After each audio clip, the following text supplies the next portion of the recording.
For years, the conversation has always been about how we humans can use AI as a tool. But what happens when you flip that script completely? Today, we're diving into a story that does exactly that. A platform where artificial intelligence is the boss, and we are the ones for hire. Just let that sink in for a second. What if an AI wanted to hire you? And I'm not talking about for a coding project or some data analysis. I mean for a task in the real physical world. An AI agent living on a server somewhere decides it needs something done and it wants to hire you to do it. This isn't science fiction, folks. It's the wild premise of a very real and very controversial new platform. Okay, so let's get into it. The platform is called RentAHuman.ai, and its whole idea is, well, it's as simple as it is completely mind-bending. It's meant to be a bridge between the digital brain of an AI and our physical world. The AI can't touch or feel, so it just rents a person to be its hands and feet on the ground. This whole thing kicked off back in February of 2026. It was created by a crypto and software engineer named Alexander Liteplo. And as you're about to see, that background in crypto and decentralized tech is absolutely key to how this whole system is even possible. So I know what you're thinking. How on earth does a person actually get hired by a piece of software? It sounds crazy, right? Well, let's pull back the curtain and see exactly how this bizarre marketplace actually works. The process itself is surprisingly straightforward. So as a human, you sign up. You build a profile, you list your skills, maybe you're a great photographer, maybe you're just willing to go pick up a package, you set your location, you set your price.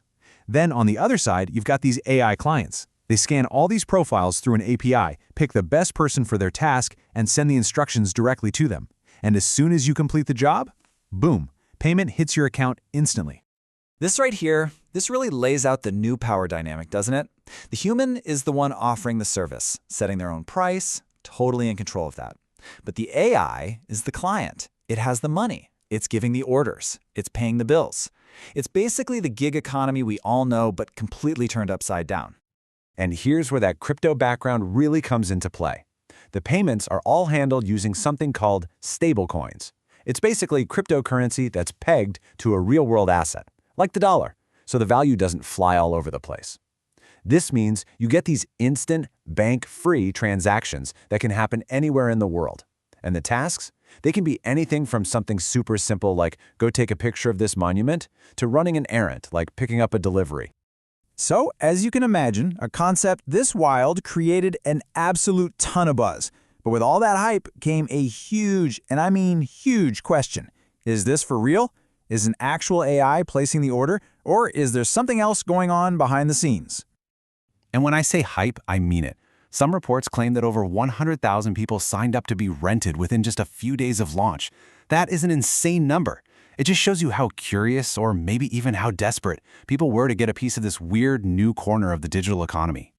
This is the official story from RentAHuman.ai. This is what they say. They claim their clients are truly autonomous AI agents, making their own decisions, independently hiring people. It's a really bold claim, and it's pretty much the entire foundation the platform is built on. But is that what's really happening? Skeptics and reporters started digging into this almost immediately.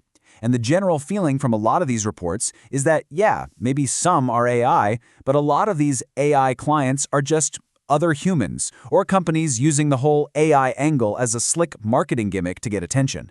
The bottom line is, we have no idea who's actually pulling the strings. And that uncertainty just changes the whole conversation, right? Because if this isn't a straightforward new marketplace, then what the heck is it? Well, a lot of people are arguing it's something way more profound, a massive social experiment. And this is probably the biggest, scariest question of them all.